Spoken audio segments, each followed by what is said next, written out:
vamos, hermanos, el día de hoy a tratar un tema muy, pero muy precioso en el libro de Proverbios. Vamos, hermanos, el plan que tengo, hermanos, es ver el tema, y es el tema de la vejez. ¿Algún viejo? Todos jóvenes. Ok, muy bien. Vamos a tratar el tema de la vejez. Vamos, hermanos, a observar que esto, como la juventud, ¿no es cierto? Podemos vivir para el pecado o podemos vivir para la gloria de Dios. Y la vejez es exactamente lo mismo. Y nuevamente aquí está el libro de Proverbios, ¿no es cierto? Y entonces el libro de Proverbios, aunque son múltiples autores, el autor principal es Salomón, ¿no es cierto? Salomón. Hay evidencia que hay otros autores en el libro de Proverbios, pero el principal al que históricamente se le ha atribuido el libro de Proverbios es Salomón. Y Salomón está también en Cantar de los Cantares, está también en algunos de los salmos. Los salmos, por ejemplo, son escritos por múltiples también autores. Uno de ellos principal es David, padre de Salomón. Y es muy interesante el día de hoy. Vamos a ver un salmo muy interesante. Vamos a terminar con ese salmo. Pero vamos a observar digamos, en el libro de Proverbios, aquí está de alguna manera Salomón plasmando un concepto, una perspectiva saludable en cuanto a la vejez.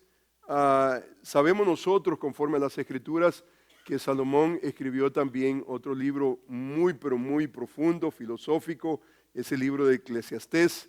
Eclesiastés es básicamente la palabra, en el original es Coelet, que tiene que ver con el predicador. Eclesiastés se llama Eclesiastés por el asunto de la eclesía, la iglesia, el maestro que enseña en la iglesia, pero la idea principal es el predicador.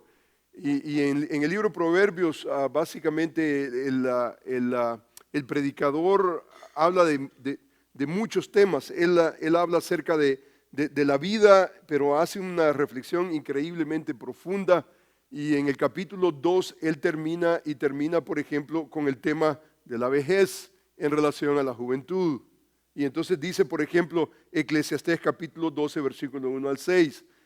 El pasaje dice de la siguiente manera: acuérdate de tu Creador en los días de tu juventud. ¿Le está hablando a quién? Al joven, ¿no es cierto? Al joven. Antes que vengan los días, acuérdate de tu Creador en los días de tu juventud, antes que vengan, dice, los días malos y lleguen los años de los cuales digas, no tengo en ellos contentamiento.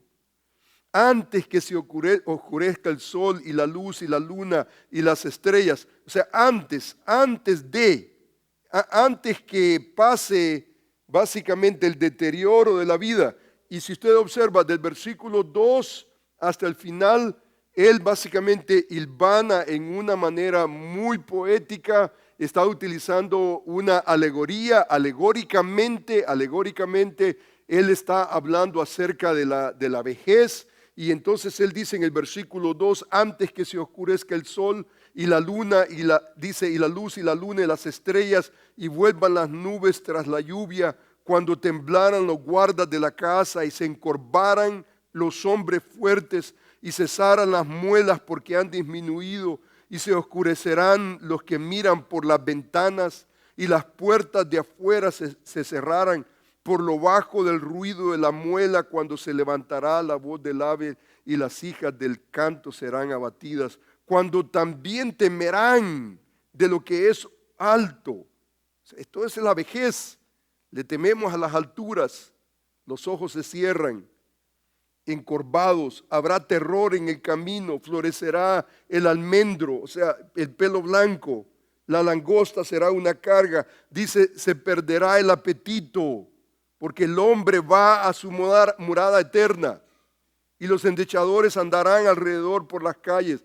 Antes, acuérdate de tu Creador en los días de tu juventud, antes que la cadena de plata se quiebre y se rompa el cuenco de oro y el cántaro se quiebre, junto a la fuente y la rueca sea rota sobre el pozo y el polvo vuelve a la tierra como era y el espíritu vuelve a Dios que lo dio. Vanidad de vanidades, dijo el predicador, todo es vanidad. Está describiendo básicamente ese proceso natural de todo ser humano. Si un ser humano llega a los 60, a los 70, a los 80, si llega, no todos llegan, pero si llega, esta es la realidad. Esto está hablando de un deterioro, el deterioro natural de todo ser humano. Y entonces dice, antes de que llegue ese punto, dice, antes que lleguemos a esa realidad, a los días malos, lleguen los años en los cuales diga, no tengo contentamiento. Algunos, por ejemplo, se expresan, por ejemplo, de la vejez, hablan, por ejemplo, de enfermedades, achaques. Es más, usted se acerca, por ejemplo, a círculo de hermanos ya de la edad avanzada. ¿Cuáles son las conversaciones? No es andar en bicicleta, no es andar en patines, son medicinas y terapias y son tratamientos y esa es la realidad. Es más, si usted observa, por ejemplo, las etapas del desarrollo humano, la infancia, por ejemplo, de 0 a 6, la niñez de 6 a 12, adolescencia de 12 a 20, la juventud de 20 a 25, el adulto, por ejemplo, de 25 a 60. ¿Cuántos están en esa categoría? ¿Cuántos pasaron a ser ancianos? A mí me falta todavía un mes, así que hasta este momento me considero adulto, pero usted se da cuenta de 60 en adelante. Este es conforme básicamente a la sabiduría convencional en nuestros días. Esa es nuestra realidad. Y la vejez, dice el libro de Eclesiastés, la vejez es esa etapa en la vida donde realmente por el deterioro de la vida física no hay contentamiento. No hay contentamiento. Acuérdate antes que llegue ese momento. O sea que la sabiduría de Eclesiastés es adelantar esos momentos. Adelantar esos momentos vienen. Si Dios te permite llegar a los 60, si te permite, esa va a ser tu realidad. Tu realidad es prepararte no solamente físicamente, no solamente financieramente. Gente se vuelve loco completamente, se vuelve loco por, ¿me entiende? Guardar, hasta, ¿me entiende? Llegar al día del retiro. Y se llega el día del retiro y un ataque al corazón y todo lo que has acumulado, ¿para quién será? ¿Qué dice la Escritura? ¿Alguien más? Casi seguro que van a ser tal vez el yerno que tú no quieres. ¿No es cierto? El que se va a aprovechar es el yerno. Y si no es el yerno, es el gobierno. ¿No es cierto? Especialmente si no tuvimos un testamento. Es más, aquí en los Estados Unidos no solamente se requiere el testamento, pero un living trust. Se necesita el living trust. El testamento es solamente para hacer su voluntad, pero ¿qué es lo que hace el gobierno? Básicamente el gobierno toma cartas en el asunto y entonces no lo van a hacer por nada, por cero. Agarra su porcentaje. Y el living trust básicamente es asignar a un individuo un representante legal para que no tenga que comerse todo por lo que tú has trabajado por, ¿qué? 30, 40 años. Pero si usted se da cuenta, el libro Proverbios nos da una perspectiva muy linda, muy saludable. Y entonces vamos a tratar la manera de observar el libro de Proverbios, buscar la sabiduría del libro de Proverbios y luego después vamos a terminar en un salmo tan precioso. Algunos le han llamado el salmo del cristiano viejo que quiere terminar bien. Un salmo muy precioso que yo creo que debemos no solamente meditarlo, leerlo, estudiarlo, pero de alguna manera hacerlo parte de nosotros. Entonces, tratemos la manera de observar la primera verdad. La Biblia, no solamente el libro de Proverbios, pero la Biblia considera la vejez y la considera con mucho respeto, con mucho respeto. Ahora, esto básicamente va en contra de nuestra cultura. Nuestra cultura básicamente ha inventado, por ejemplo, una categoría el día de hoy y va incrementándose más y más. La eutanasia, por ejemplo. ¿La eutanasia qué cosa es? La eutanasia básicamente es matar a los viejos porque ya no pueden producir. O sea, esa es una actitud y la actitud de nuestra cultura. Ya no sirven, entonces hay que deshacernos de ellos. La actitud de la Escritura, especialmente el libro de Proverbios, a través de toda la Escritura, pero el libro de Proverbios es lo contrario. Hay valor y hay dignidad, la dignidad más básica. Por ejemplo, dice el capítulo 23, versículo 22, oye a tu padre, aquel que te engendró, y cuando tu madre envejeciere, no la menosprecies, no la menosprecies. Esto, el libro de Proverbios nuevamente, dice, oye a tu padre, aquel que te engendró, y cuando tu madre se envejeciere, no es ponerla a dormir, como los perritos, eutanasia. ¿Qué es lo que nos manda la Escritura? No la menosprecies. Y entonces, ¿qué es lo que significa eso para nosotros? No menospreciar. Aquel que nos ha dado la vida, que nos ha dado esfuerzo, dedicación. Yo me doy cuenta, por ejemplo, mi esposa se ha dedicado a sus hijos desde el momento, desde el primer día. Mi esposa me recordaba el día de hoy, por ejemplo, me hizo ver una foto mía cuando yo tenía, ¿cuánto, mamacita? Tal vez, ¿cuántos años tenía ahí? Estaba pollonón, ¿verdad? Bien pollonón.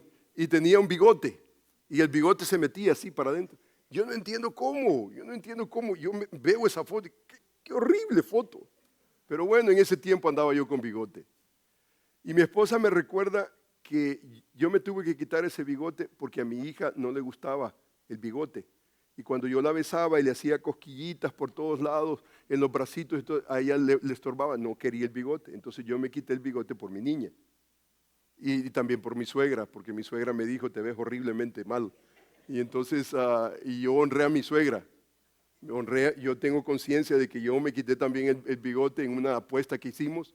Y entonces yo me quité el bigote. Y tuve que hacerlo. La pregunta de menospreciar a la vejez, la madre, la que te dio a luz. Yo veo, por ejemplo, mi esposa, desde el primer día, from day one hasta el día de hoy, no ha cambiado absolutamente, cero, no ha cambiado. Siempre pendiente de sus hijos, en todo, absolutamente todo, lo que es la cocina, lo que es lavar ropa, lo que es planchar, lo que es absolutamente todo, un esfuerzo increíble, un esfuerzo. La actitud del joven hoy en día, ¿cuál es? Menosprecio. Ahora, nosotros hablamos de nuestra cultura porque vivimos en ella. Pero ¿no cree usted, hermano, que si encontramos este proverbio, ¿no cree usted, hermano, que este es un indicador que en los tiempos de Salomón existía también jovencitos, hijos que menospreciaban a sus padres? ¿Por qué está escribiendo este pasaje de la Escritura? Oye a tu padre, aquel que te engendró, cuando tu madre envejeciere, no la menosprecies, ¿Por qué? Es muy probable que esa es casi la ley de la vida, el menosprecio. Van envejeciendo, ya no tienen el mismo ritmo, no tienen la misma dinámica, y entonces la tendencia es al menosprecio. ¿Qué es lo contrario del menosprecio? Menosprecio, sobreprecio, es honrar, es dignificar, es darle ese lugar. ¿Y cómo nosotros se lo damos? Yo creo que podemos nosotros darlo de muchas formas. Podemos darlo con tiempo, podemos darlo con dinero, podemos darlo escuchando. Y muchas veces yo me doy cuenta, por ejemplo, en relación con mi padre, por ejemplo, habían cosas que mi padre me decía que no tenían sentido, cero sentido, no tenían sentido. Pero usted se da cuenta que llegan esos días malos en los cuales no hay contentamiento. Y muchas veces los ancianos no tienen sentido. Y yo creo que nosotros honramos a nuestros padres cuando tenemos la capacidad aún de escuchar las cosas que ellos no tienen sentido. Y entender, no tienen sentido.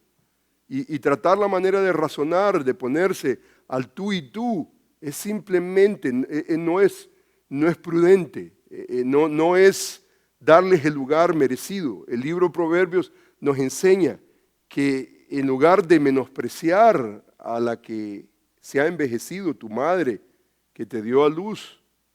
Dice que debemos nosotros, en lugar de menospreciar, debemos nosotros de alguna manera honrar. Ese es el efecto del pasaje bíblico. Mira lo que dice el capítulo 20, la gloria de los jóvenes es su fuerza, la hermosura de los ancianos, ¿qué cosa es? Es su vejez. O sea que cómo el libro de Proverbios concibe la vejez, no es un desperdicio, es hermosura. Es hermosura. Si usted se da cuenta, en cierta manera el viejo regresa a ser niño, en muchas facultades. Es el ciclo de la vida. Y el libro de Proverbios lo habla como hermosura. Dice, por ejemplo, el libro de Levíticos, delante de las canas, ¿qué es lo que vas a hacer? Te levantarás y honrarás el rostro del anciano y de tu Dios tendrás temor. Yo Jehová.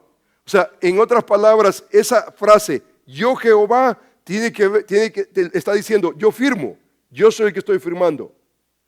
Lo que yo estoy diciendo en este pasaje de la Escritura viene con la autoridad divina. Y la autoridad divina nos enseña a respetar la vejez. Dice, delante de las canas te levantarás. Ahora, nuestra sociedad hoy en día, como yo creo en sociedades previas, simplemente no ha sido el caso. Y entonces nosotros como creyentes, el pueblo de Dios, debemos de pensar en la manera en cómo nosotros nos relacionamos con el anciano. Dice, por ejemplo, si usted observa, por ejemplo, ese es Primera de Timoteo, este es el capítulo 5 de Primera, ese es el Nuevo Testamento. Por eso es importante entender que la Escritura, el tenor de toda la Escritura es este. Dice, no reprendas al anciano, el que está avanzado de edad. No está hablando de los ancianos líderes de la iglesia, los ancianos, sino exhórtale como a padre, a los más jóvenes como a hermanos, a las ancianas como a madres, a las jovencitas como a hermanas con toda pureza. O sea, cómo el creyente va a tratar a las personas que están a su alrededor.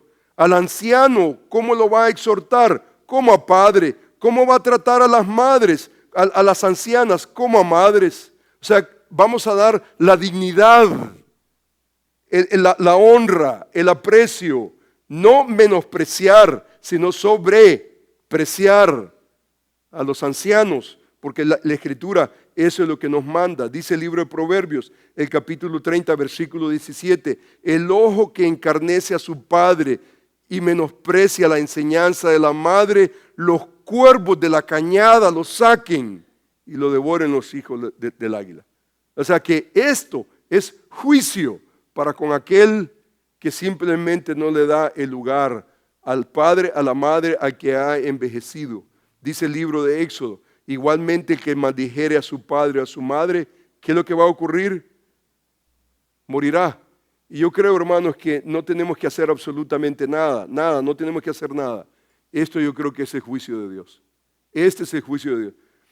Nosotros podemos esconder emociones, podemos esconder tantas situaciones en las actitudes aún, pero usted se da cuenta que el Señor sabe nuestro corazón y sabe el trato que nosotros damos a la gente que está a nuestro alrededor. Cuando alguien, por ejemplo, me pregunta, mi madre está en mi país, está enferma, no sé qué hacer, voy, en cada ocasión mi esposa y yo invierte el tiempo para servirle a su padre, a su madre. Inviértalo, no se quede con el sentimiento. ¿Por qué no lo hice? No se quede con el sentimiento. Ahora, es cierto, hermanos, es cierto que hay situaciones de situaciones y hay situaciones que muchas veces no ameritan. Simplemente son imposibilidades. Entiendo. Pero mientras usted tenga la oportunidad, hágalo. Yo creo que esto debería de ser un reflejo. Nosotros, por ejemplo, que estamos casados, mi esposa y yo estamos casados, por ejemplo, yo vine casado, yo tenía a mi padre, por ejemplo, mi mamá, mi esposa tenía a su mamá, por ejemplo, y entonces mi esposa y yo entramos al matrimonio pensando, nosotros vamos a servirle a nuestros padres, vamos a servirle. Yo le serví a mi padre con honra, mi esposa le sirvió a su madre con honra, conjuntamente en nuestro matrimonio. Mi esposa le sirvió a mi padre, yo le serví a su madre. Yo creo que eso, no solamente, hermanos, esa es una práctica del pueblo de Dios, pero eso es lo que nosotros vamos heredando a nuestra siguiente generación. El respeto por por la generación pasada. Estamos nosotros pasando un valor que si nosotros no lo hacemos, la pregunta es ¿quién lo va a hacer? Si nosotros como pueblo de Dios no lo hacemos, ¿quién lo va a hacer? ¿Se recuerda usted la parábola del hijo pródigo? Capítulo 15 del libro de Lucas. Dice la Escritura que el hijo vino y le dijo al padre, dame la herencia que me corresponde. Y dice que se la dio para vivir. Y, ¿usted se da cuenta de lo que significa eso? En esa cultura, lo que significaba era, yo te prefiero muerto que vivo, porque muerto, entonces yo tengo una herencia. O sea, esa es una falta de respeto en primer grado, que yo creo que no debería de ser parte de nuestra manera de vivir. Debemos nosotros de buscar, procurar. Debemos nosotros, por ejemplo, no deberíamos nosotros tener ningún problema, por ejemplo, que si tu mamá está en una situación difícil, que usted pueda decir, por ejemplo, con su esposo, en común acuerdo, decir, no, mi mamá necesita $2,000, necesita $5,000, mi mamá necesita un carro. Y suplir ese tipo de necesidad. Buscar, usted le compra un carro a su suegra, le compra un carro a su madre, ¿quién va a quedar endeudado? A no ser de que usted tenga los $10,000 para comprarle el carro. ¿Quién va a quedar endeudado? Va a ser usted. ¿Y eso está bien o está mal? Perfectamente bien. Perfectamente bien. Usted quedó endeudado. ¿Por quién? Por su madre. Correctamente bien. Ahora, ¿qué es lo que significa eso? Apúrele, compadre, porque voy a trabajar más. Correcto. Pero es un trabajo satisfactorio que tiene que ver con el pueblo de Dios. El pueblo de Dios es ese. El pueblo de Dios, cuando ve la vejez, cuando ve especialmente a su padre, a su madre, al que ha envejecido, entonces lo trata con la dignidad de vida. Lo trata con la dignidad de vida. No le quita, le da. No le quita, le da. De cualquier manera, de cualquier forma. Dice, por ejemplo, el libro de Efesios, hijos, obedeced al Señor a vuestros padres, porque esto es justo. Honra a tu padre y a tu madre. Ahora, honra a tu padre y a tu madre tiene que ver, hermanos, con nuestra actitud. El obedecer, básicamente, en mi criterio, tiene que ver de pequeño, mientras yo estoy bajo la tutela. Pero, hermano, la vida continúa. Los hijos crecen, maduran, se casan. Y entonces, ¿qué vamos a hacer? ¿Obedecer? No obedecemos, pero continuamos honrándole. Les honramos. Honra a tu padre, a tu madre, que es el primer mandamiento con promesa para que te vaya bien, que seas de larga vida sobre la tierra. O sea que este es un asunto. ¿Quién añade eso? ¿Quién lo añade? Es Dios, no es nadie más. Esta no es la iglesia haciendo esa promesa. Este es el Dios Todopoderoso, es el que mantiene esa promesa viva. Cuando nosotros nos decidimos y nosotros adoptamos ese valor que muchas veces no está en la iglesia del Señor, no está en el pueblo de Dios, en momentos nos cuesta.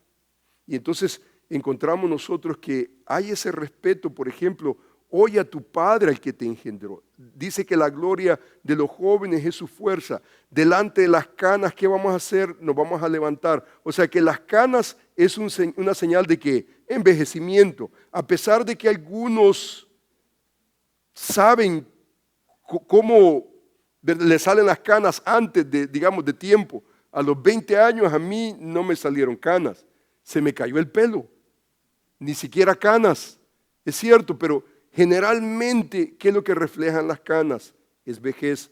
La mayoría experimenta eso a mediados de la vida y la Escritura nos enseña que debemos nosotros de mantener ese respeto. En nuestra sociedad las canas usualmente, ¿qué es lo que se hacen? Se esconden, ¿no es cierto? ¿Qué es lo que hacemos en nuestra cultura hoy en día? Se pintan, ¿no es cierto? O se rapan, correcto. ¿Y por qué se hace eso? Porque las canas no representan lo que la Escritura debería de representar. lo que debería de representar básicamente es ese respeto. Vemos a alguien viejo y ¿qué hacemos? Nos levantamos, nos levantamos. Si usted se da cuenta, nuestra cultura hasta cierto punto hace una diferencia. En inglés no se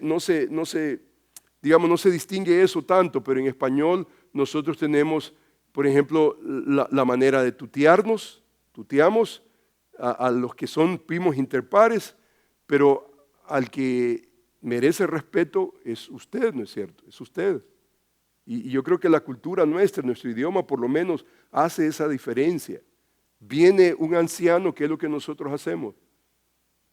Usted se da cuenta, la cultura hoy en día, los niños, por ejemplo, de repente usted llega a la casa o viene a la iglesia, están allí los niños, y entonces entra el viejo y los niños en la maquinita, en la maquinita.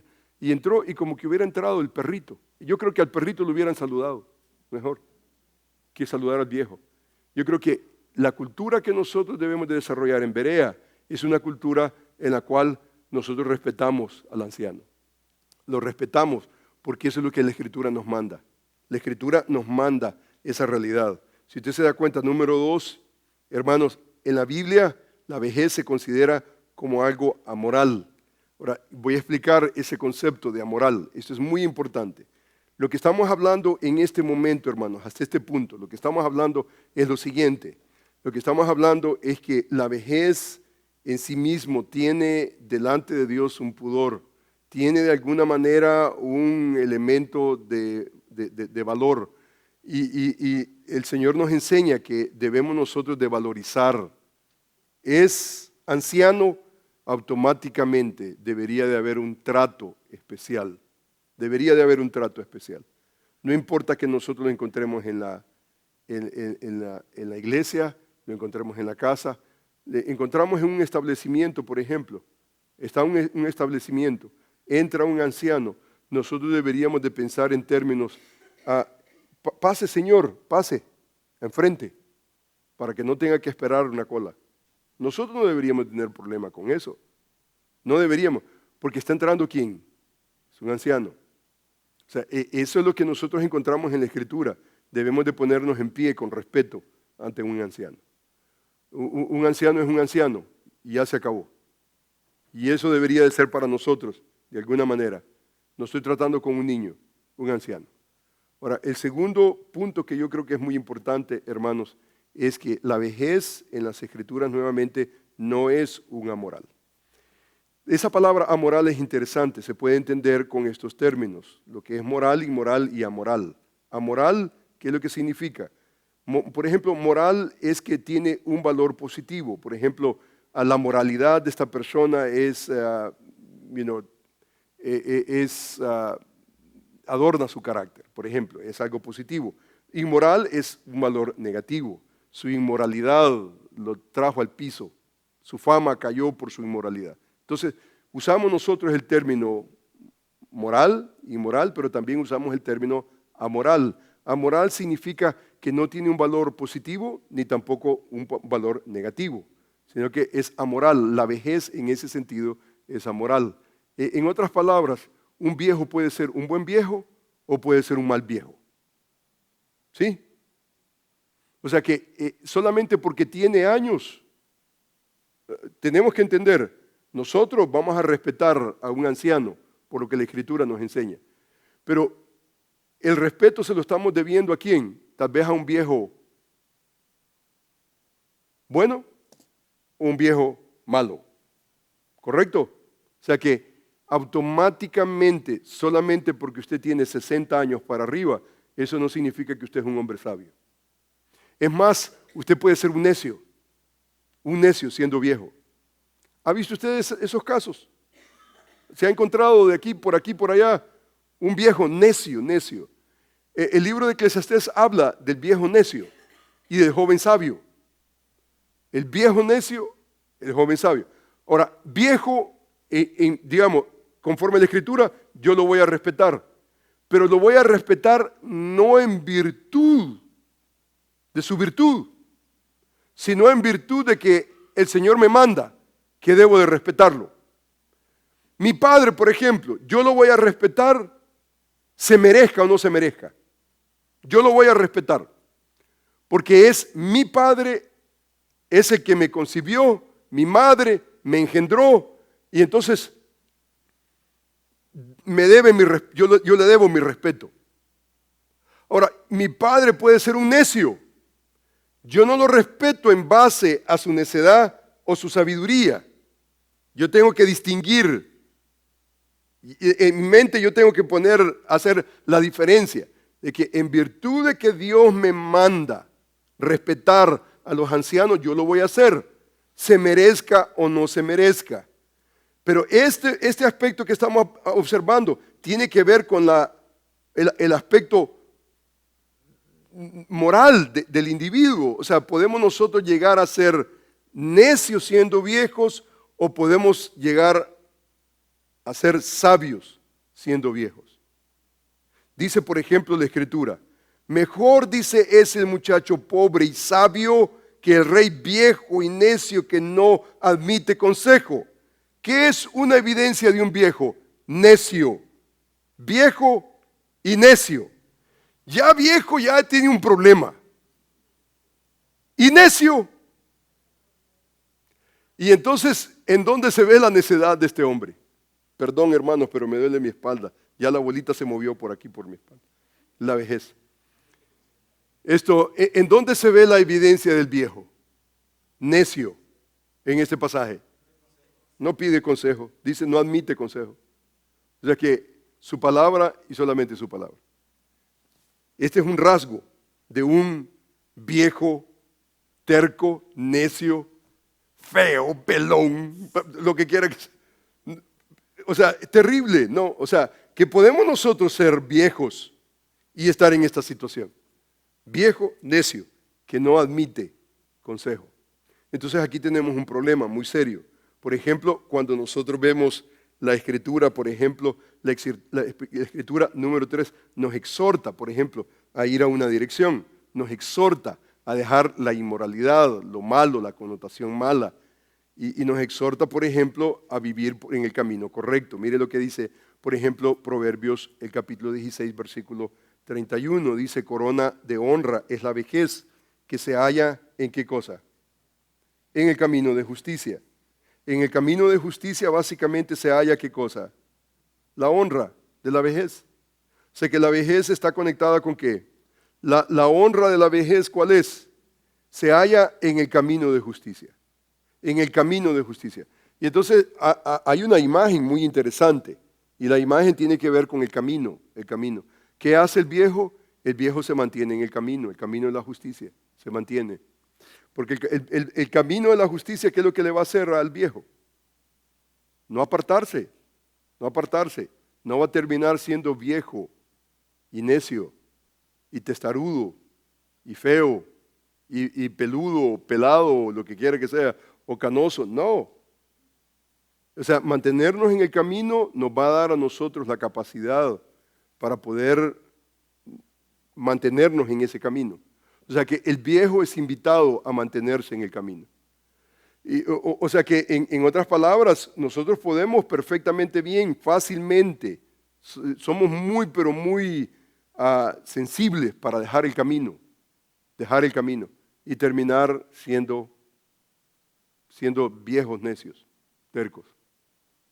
Y nosotros no queremos dejar el camino, queremos mantenernos por el camino. Por ejemplo, dice el libro de Tito, capítulo 2, pero tú hablas lo que está de acuerdo con la sana doctrina, que los ancianos sean sobrios, serios, prudentes, sanos en la fe, en amor, en la paciencia. O sea, este es el camino de la justicia. El camino de la justicia está caracterizado por esas cualidades. A las ancianas dice asimismo, sean reverentes en su porte. Dice, no calumniadoras, no esclavas del vino, maestras del bien, que enseñen a las mujeres jóvenes a amar a sus maridos y a sus hijos, ser prudentes, castas, cuidadosas de su casa, buenas, sujetas a sus maridos, para que la palabra de Dios no sea blasfemada. Las ancianas se mantienen por el camino de justicia.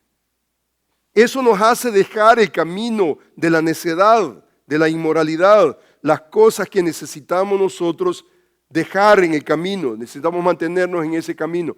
Ese camino de la justicia está siempre está en construcción. Siempre estamos nosotros añadiendo al camino de la vida, el camino de justicia, las cosas que Dios desea que nosotros añadamos. O sea, esto no es un automático, en otras palabras. Mire, por ejemplo, el capítulo 92 del libro de los Salmos. El justo florecerá, dice, como la palmera, crecerá como el cedro en el Líbano. El cedro en el Líbano,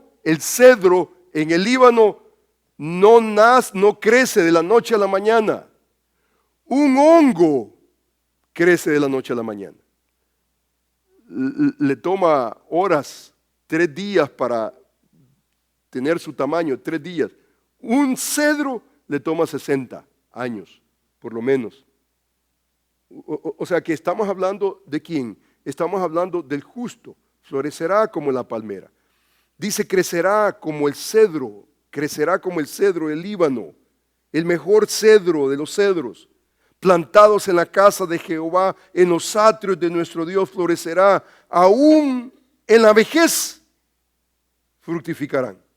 Estarán vigorosos y verdes para anunciar que Jehová, mi fortaleza, es recto y que en él no hay injusticia.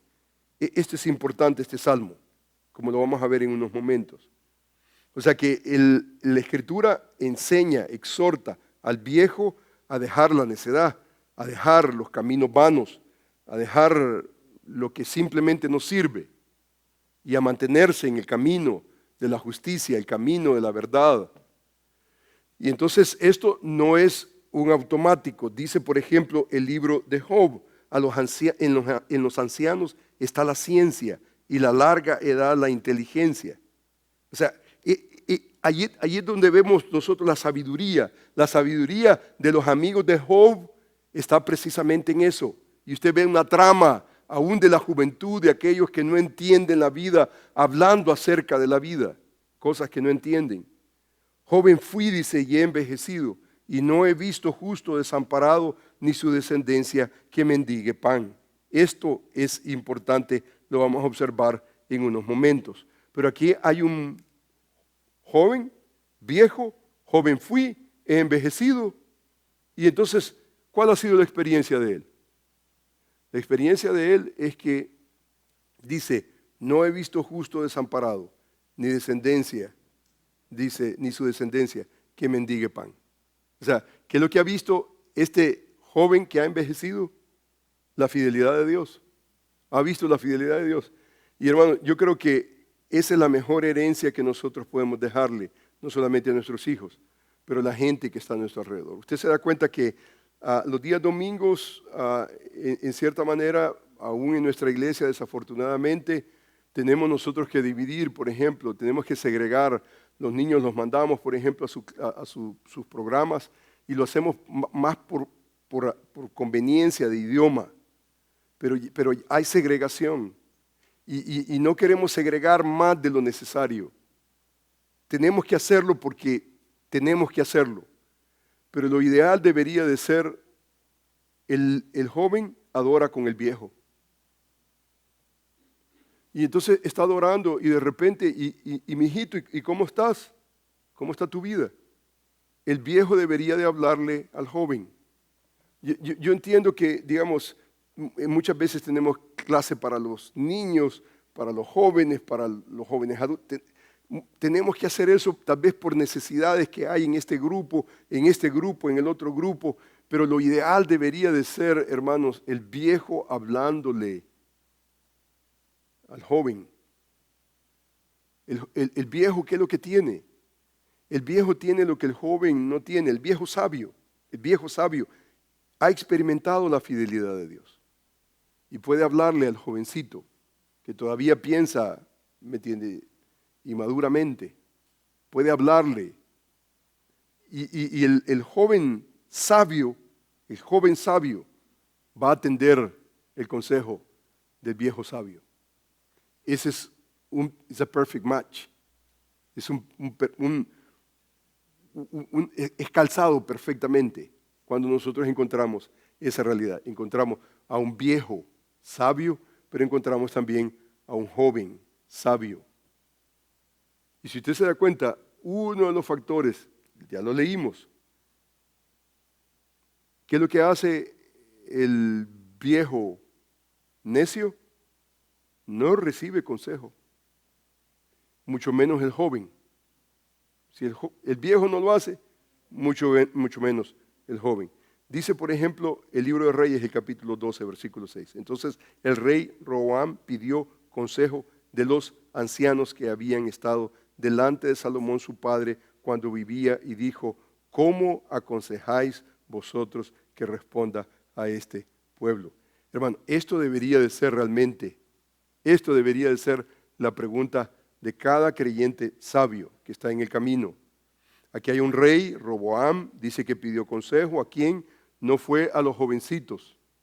No fue a los jovencitos. ¿Sabe muchas veces lo que buscamos nosotros? Buscamos el consejo no sabio. Está en los viejos, la sabiduría. Dice la Escritura que pidió consejo a los ancianos que habían estado delante de Salomón su padre cuando vivía. Y vea la pregunta, ¿cómo aconsejáis vosotros que responda a este pueblo? Eso debería de ser práctico para una esposa joven. Tengo una situación con mi esposo, ¿cómo debería yo responder a esta situación? Esa es la pregunta que debería de ponerle a la mujer anciana, sabia. Esa debería de ser. Y hermanos, yo creo que Dios no se equivoca, porque en cada iglesia, si digamos, en la cultura afuera, digamos, el viejo no es, digamos, apreciado, si en la cultura allá afuera el viejo, el concepto de la eutanasia hay que acabarlo porque no está produciendo y entonces va a gastar nuestros recursos y hospital y todo eso, en las iglesias deberíamos nosotros de apreciarlos altamente y apreciarlos, hermanos, no tanto por lo que hacen, Tal vez no puede hacer mucho, tal vez ya no tiene la fuerza físicamente no tiene la fuerza, pero una mujer anciana que ha caminado con el Señor a través de los años, está en una posición estratégica para la siguiente generación. Está en una posición estratégica y debemos nosotros de escucharla y debemos de honrarla. Y la pregunta que deberíamos nosotros de poner es, ¿cómo aconsejáis vosotros, hermanas, ancianas, sabias, ante la situación tal vez con mi esposa, con mi esposo, con mis hijos? Cualquier situación que nosotros... Esa debería de ser una pregunta para el joven, debería de ser una pregunta para el casado, esa es la pregunta que debería de existir. La pregunta que debería de existir es cómo una generación sabia puede ilustrar y ejemplarizar y ilustrar a la siguiente generación en cuanto a la vida. Interesante, por ejemplo, en el libro de los Salmos vemos nosotros, por ejemplo, un salmo muy, pero muy precioso. El Salmo 71 es un salmo para el anciano sabio. Este es un salmo para el anciano sabio. Aquí podemos hablar mucho de este salmo. Mi interés no es ver todos los pormenores, pero me gustaría, hermanos, leer este salmo y entonces hacer por lo menos 4 observaciones rápidas, tal vez 3 observaciones que quisiera capitalizar en este salmo y tal vez terminar con este pasaje de la Escritura. Dice, por ejemplo, el Salmo 71 de la siguiente manera: en ti, oh Jehová, me he refugiado. No sea yo avergonzado jamás. Socórreme, líbrame en tu justicia. Inclina tu oído, sálvame. Sé para mí una roca de refugio a donde recurra yo continuamente. Tú has dado mandamiento para salvarme. ¿Qué está haciendo el salmista? Tú has dado mandamiento para salvarme, porque tú eres mi roca y mi fortaleza, Dios mío. Líbrame de la mano del impío, de la mano del perverso y el violento, porque tú, oh Señor Jehová, eres mi esperanza, seguridad mía desde mi juventud. ¿Quién está hablando? Un anciano, un anciano. En ti he sido sustentado desde el vientre. O sea, en cada etapa de mi vida, Él está hablando como viejo, en cada etapa de mi vida, tú me has sustentado. De las entrañas de mi madre, tú fuiste el que me sacó. De ti será siempre mi alabanza. Que hay varios elementos importantes que tienen que ver con las disciplinas de un viejo sabio. Como prodigio he sido a muchos, y tú mi refugio fuerte. Sea llena mi boca de tu alabanza, de tu gloria todo el día. No me deseches en el tiempo de ¿qué? De la vejez. Cuando mi fuerza se acabare, no me desampares, porque mis enemigos hablan de mí y los que acechan mi alma consultan juntamente diciendo, Dios lo ha desamparado. Perseguidle y tomadle, porque no hay quien le libre. Oh Dios, no te alejes de mí. Dios mío, acude pronto a mi socorro. Sean avergonzados, perezcan los adversarios de mi alma. Sean cubiertos de vergüenza y de confusión los que mi mal buscan. Mas yo esperaré siempre. Te alabaré más y más. Mi boca publicará tu justicia y tus hechos de salvación todo el día, aunque no sé su número. Vendré a los hechos poderosos de Jehová el Señor, haré memoria de tu justicia, de la tuya sola. Oh Dios, me enseñaste desde mi juventud y hasta ahora he manifestado tus maravillas. Desde mi juventud hasta ahora de viejo he manifestado tus maravillas. Aún en la vejez y las canas, oh Dios, no me desampares hasta que anuncie tu poder a la posteridad y tu potencia a todos los que han de venir y tu justicia, oh Dios, hasta lo excelso. Tú has hecho grandes cosas, oh Dios. ¿Quién como tú?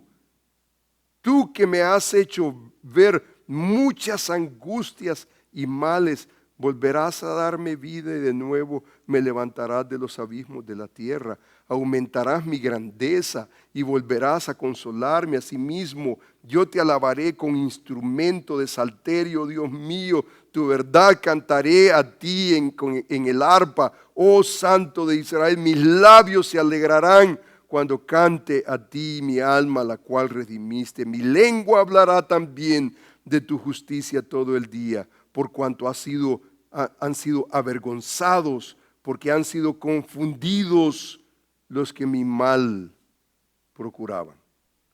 Si usted se da cuenta, hermanos, aquí está la vejez y las presiones. Aquí hay presiones, por ejemplo, él dice, el salmista dice, y este es el contexto del Salmo, no me deseches en el tiempo de la vejez cuando mi fuerza se acabare. Dice, no me desampares. O sea que físicamente él relaciona la vejez con esa fuerza que se acaba. Dice, por ejemplo, el versículo 20, tú que me has hecho ver muchas angustias, males, ¿volverás a darme vida? O sea, ¿vivificarás mi alma? O sea que emocionalmente él está por los suelos. No solamente la fuerza le falta, física fuerza, pero emocionalmente, por ejemplo, dice el versículo 10, porque mis enemigos hablan de mí. O sea, no solamente ha perdido fuerza física, emocionalmente se ve abatido, pero aquí hay enemigos alrededor, o sea que socialmente hay presión, hay presión. Consultaron juntamente, dice, en contra de mí, me acecharon, dice por la Escritura. O sea que en su vejez el salmista se siente gastado físicamente, emocionalmente, socialmente, despreciado de sus enemigos. Si los enemigos están diciendo, Dios lo ha abandonado, ¿qué de sus allegados? No vamos a responder esa pregunta, pero es muy interesante que aún hasta los allegados se han alejado de él, lo han abandonado. Probablemente él se sentía abandonado y el sentimiento terrible, especialmente con la vejez, lo abruma, está abrumado. Y entonces él hace básicamente tres cosas que yo quisiera, hermanos, sugerir esto como forma de aplicación para nosotros los viejos. Él hace tres cosas que yo creo que, y son tres cosas que el salmista, por ejemplo, él habla, por ejemplo, del pasado, del presente y del futuro. Del pasado, del presente y del futuro. Y entonces él básicamente tiene tres, por lo menos, aspectos en los cuales él se fortalece. Número uno, él echa mano del pasado con Dios. Él ha tenido experiencia con Dios. El salmista ha experimentado a Dios desde su juventud. Lo hemos leído. Vendré a los hechos poderosos de Jehová. Haré memoria. O sea, hermanos, en ese sentido yo creo que la vejez es buena cuando usted ha caminado con el Señor. Y en ese sentido lo que digamos, la experiencia que usted ha tenido con el Señor, esas memorias de alguna manera lo impulsan. Ahora, lo interesante, hermanos, es que el salmista, y este es el peligro, hermanos, este es el peligro. El peligro es que el salmista no está viviendo solamente de memorias. Él no está romantizando el pasado. Oh, cuando yo era jovencito y le servía al Señor. No, absolutamente no. Él ha experimentado a Dios y él tiene memorias y él tiene experiencia con Dios. Y él tiene esas memorias. Dice, haré memoria de tu justicia, de la tuya sola. Oh Dios, me enseñaste de la juventud hasta ahora he manifestado tus maravillas. Porque él ha tenido su pasado, él ve, Dios ha sido definitivamente fiel en mi vida. Él ve el pasado y podemos nosotros reiterar esa realidad en muchos pasajes. Porque tú, oh Señor Jehová, dice, eres mi esperanza, seguridad mía desde mi juventud. En ti he sido, ¿qué cosa? Sustentado desde el vientre. O sea que la fidelidad de Dios, Él la ha experimentado. ¿Y qué es lo que significa la fidelidad de Dios? El sostén de Dios. En el momento más, en ese momento más necesario, ahí el Señor nos sostiene. Ahí el Señor despliega su fidelidad. Y este salmista, es muy probable este salmo ha sido atribuido a David. Y aquí está David diciendo, básicamente, el salmista está diciendo, hey, yo veo mi pasado, mi caminar con el Señor y el Señor ha sido definitivamente bueno. Y esas memorias lo impulsan. Él no está diciendo, oh, voy a vivir solamente de memorias, voy a vivir solamente del pasado. No, él echa mano también del presente, echa mano del presente. El salmista no solamente está romantizando el pasado, sino que él aprovecha el presente practicando tres disciplinas importantes. Él está orando, él busca la palabra y él busca la oración. Dice, en ti, oh Jehová, me he refugiado. No sea yo avergonzado jamás, socórreme, líbrame de tu justicia, inclina tu oído. ¿Qué es lo que está haciendo? Inclina, no ayer, hoy, inclina tu oído, hoy, en este momento. O sea que nuestra relación con el Señor no es el de ayer, no es lo que pasó ayer, no es lo que Dios hizo allá en Egipto, no es que, ¿me entiende? Él se manifestó hace 20 años atrás. Este es un asunto no solamente del ayer, este es un asunto del presente. Él está orando, sea para mí, tú dices, tu roca, mi refugio, a donde recurra yo continuamente. Y esto yo creo que de esto debemos de apoderarnos todos y cada uno de nosotros. Ahora, tal vez usted tiene 20 años y pensará usted tal vez que no va a llegar. Va a llegar, believe it or not, va a llegar. Va a llegar. Y entonces yo creo que debemos de llegar y debemos de llegar con sabiduría a esos momentos, a esa etapa de la vida. Debemos de llegar y debemos de llegar, como dice la Escritura, robustos. Es cierto que físicamente no podemos hacer nada de esa realidad. No hay una píldora de la, ¿me entiende?, de la juventud eterna. No existe, no hay. Va a haber un deterioro. Pero nosotros podemos llegar como el cedro del Líbano, fuerte, habiendo experimentado a Dios, practicando disciplinas básicas fundamentales. Oramos al Señor.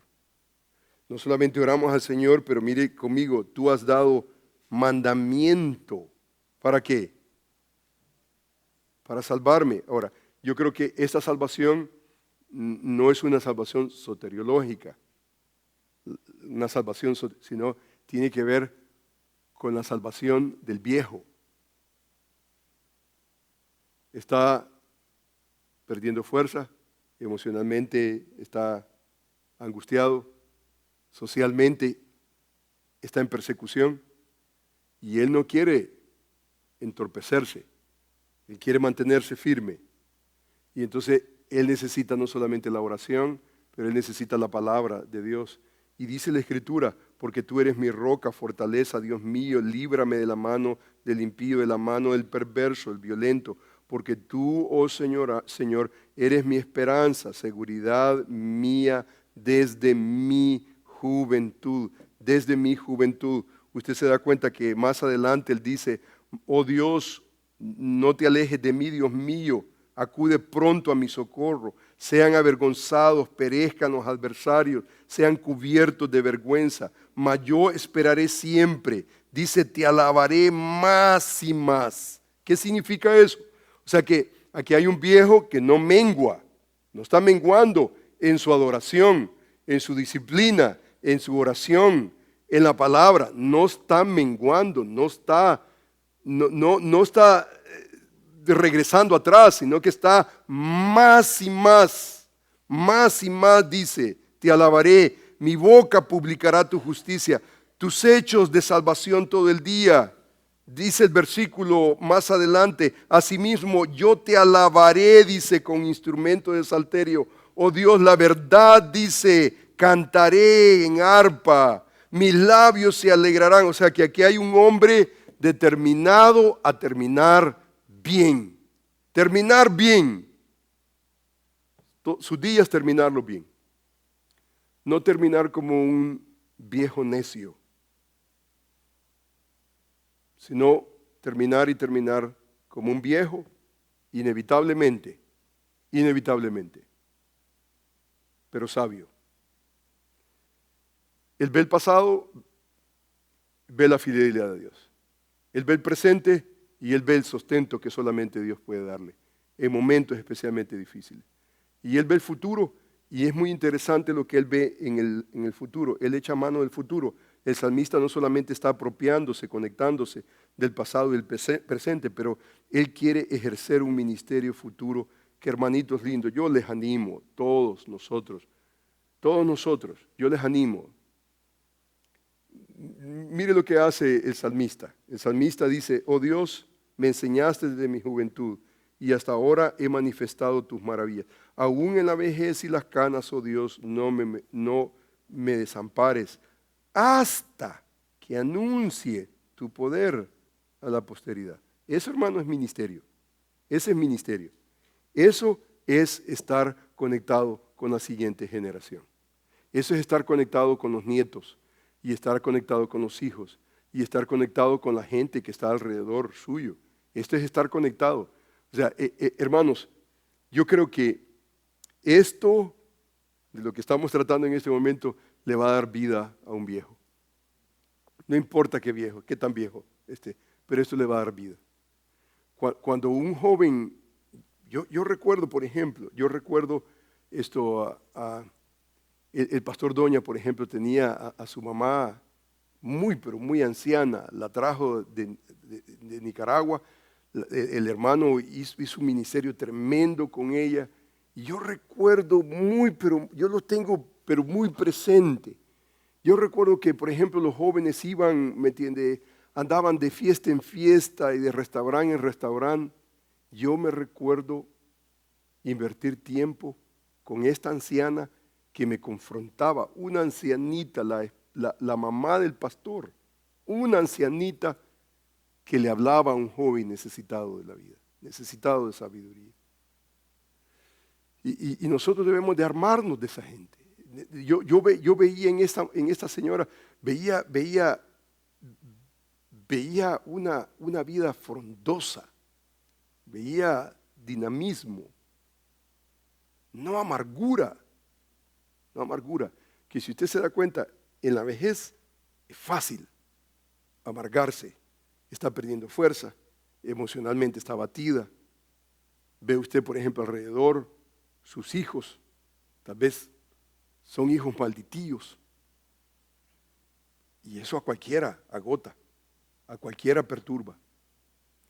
El antídoto para esto, hermanos, es no solamente recordarse de la fidelidad de Dios, practicar las disciplinas básicas, la oración, la palabra, la adoración, más y más debería ser el tenor. Y número 3, ejerza ministerio con la posteridad. Ejerza ministerio con la siguiente generación.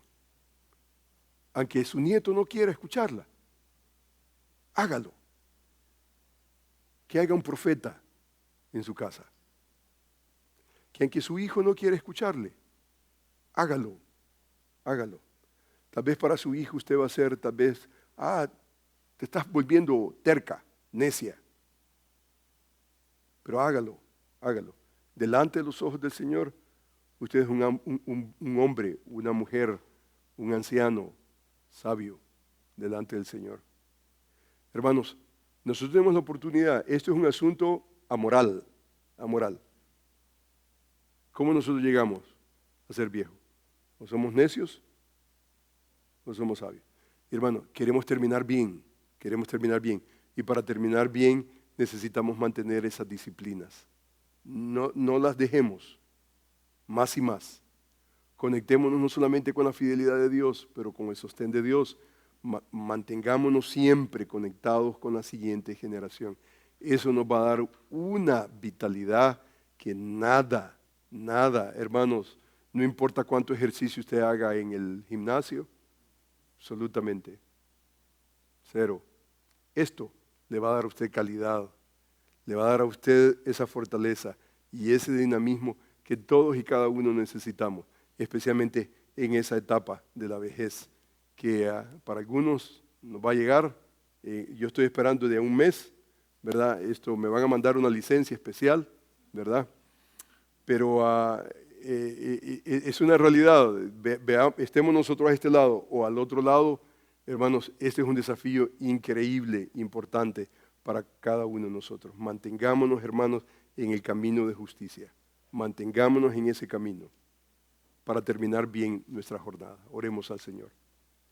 Amantísimo Padre, Señor, yo quiero agradecerte. Alabo, Señor, tu precioso nombre.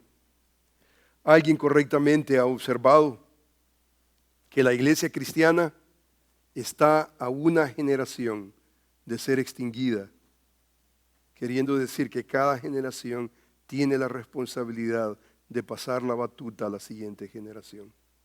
No botarla, sino pasarla. Los viejos sabios tienen un elemento que los jóvenes sabios no tienen. Han experimentado a Dios. El énfasis no es conocimiento, sino como dice el salmista, joven fui, he envejecido, y no he visto justo desamparado, ni descendencia que mendigue pan. El viejo sabio ha experimentado a Dios, ha visto la fidelidad de Dios en sus días. Él tiene la capacidad, la autoridad y la necesidad de decirle a la siguiente generación, confía en Dios. Confía en Dios. Y Él está ahí por nosotros. Señor, yo te ruego en el nombre de Jesús que tú puedas bendecir la vida de los ancianos de Berea. Señor, yo te suplico en el nombre de Jesús que en nuestra vida haya más deseo de hacer memoria de la fidelidad de Dios y celebrar, Señor, tus hechos. Poder, Padre bendito, de una de otra manera, Señor, rogar siempre, venir en oración, en alabanza, venir en la palabra, disciplinas que no pueden menguar, no pueden menguar. Más y más. Señor, tenemos un ministerio por delante. Es cierto que las fuerzas disminuyen, emocionalmente hay desafíos, socialmente vemos alrededor, no hay duda, que no estamos viviendo en una cultura que aprecia a los viejos, pero queremos allí hacer un ministerio. Y queremos allí, Señor, hacer una contribución para la siguiente generación. Señor, yo te alabo por los ancianos de Berea. Bendice la vida de cada uno de ellos. Y yo te ruego, Padre, que nosotros podamos tener un ambiente propicio para poder, Señor, crear ambientes de sabiduría. Señor, yo te alabo. Bendice a cada uno de mis hermanos. Quiero rogar, Señor, muy en especial por Carmen, su pequeño, para que tú, Señor, le fortalezcas. Quiero rogar por Hilario, Señor, para que tú seas con su necesidad. Nuestra hermana Paula. Señor, quiero rogar por Rosemary, para que tú le des fortaleza, Señor, a su alma. Sé con ella. Señor, yo te alabo, te bendigo, Señor, por lo bueno que tú eres en nuestras vidas. Gracias por el libro de Proverbios que nos informa, nos enseña, nos exhorta, nos forma. Queremos vivir, Señor, sabiamente para el honor y la gloria tuya. Bendice tu iglesia. Lo rogamos en el nombre de Jesús y para tu gloria, Señor. Amén.